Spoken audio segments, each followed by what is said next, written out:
setup. They also hook up together down here at the end.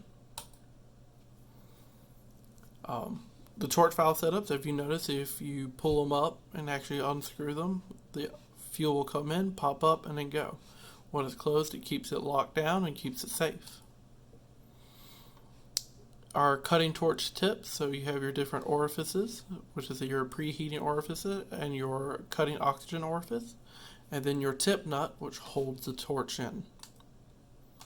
As I was telling you earlier, you have different types of tips, different types of settings and stuff like that. So you can look right here, you have ones that are coming off at different angles, one that are a little bit shorter, have a finer tip and stuff like that.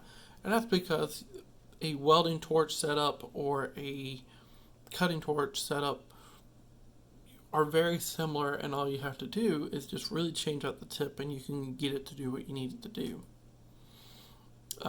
Injector torch, where this shows you that the oxygen comes in and then they meet up before they are further down the line, and then they actually mix and become the thing that you need.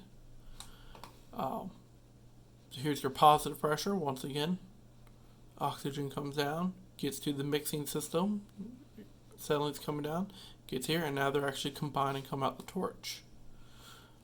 Welding torch tips.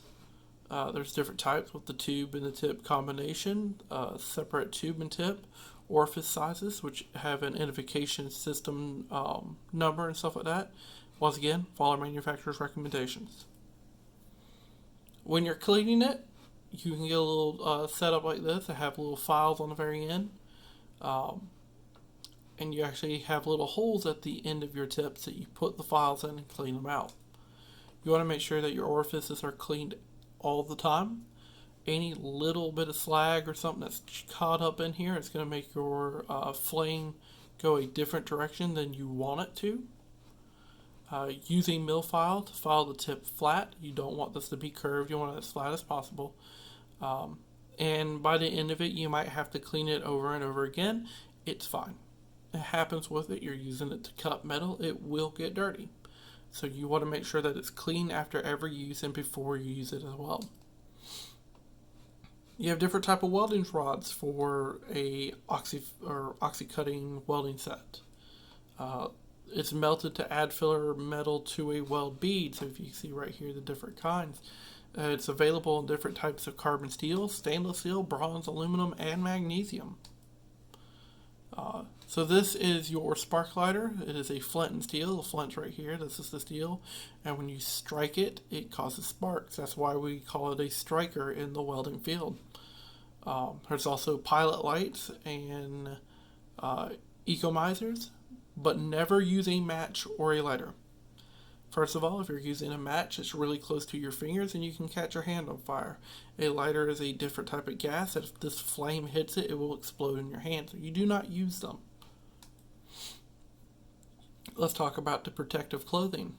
You should always wear like dark coveralls or a shirt and jacket that buttons up at the collar.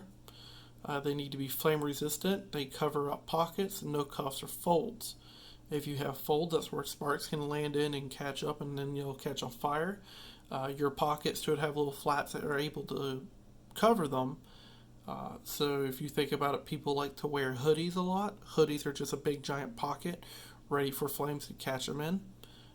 And they want to be flame resistant, so stuff like leather or they make material that's actually flame resistant, but you don't want to use something like polyester or wool or something like that because it can just explode into flames.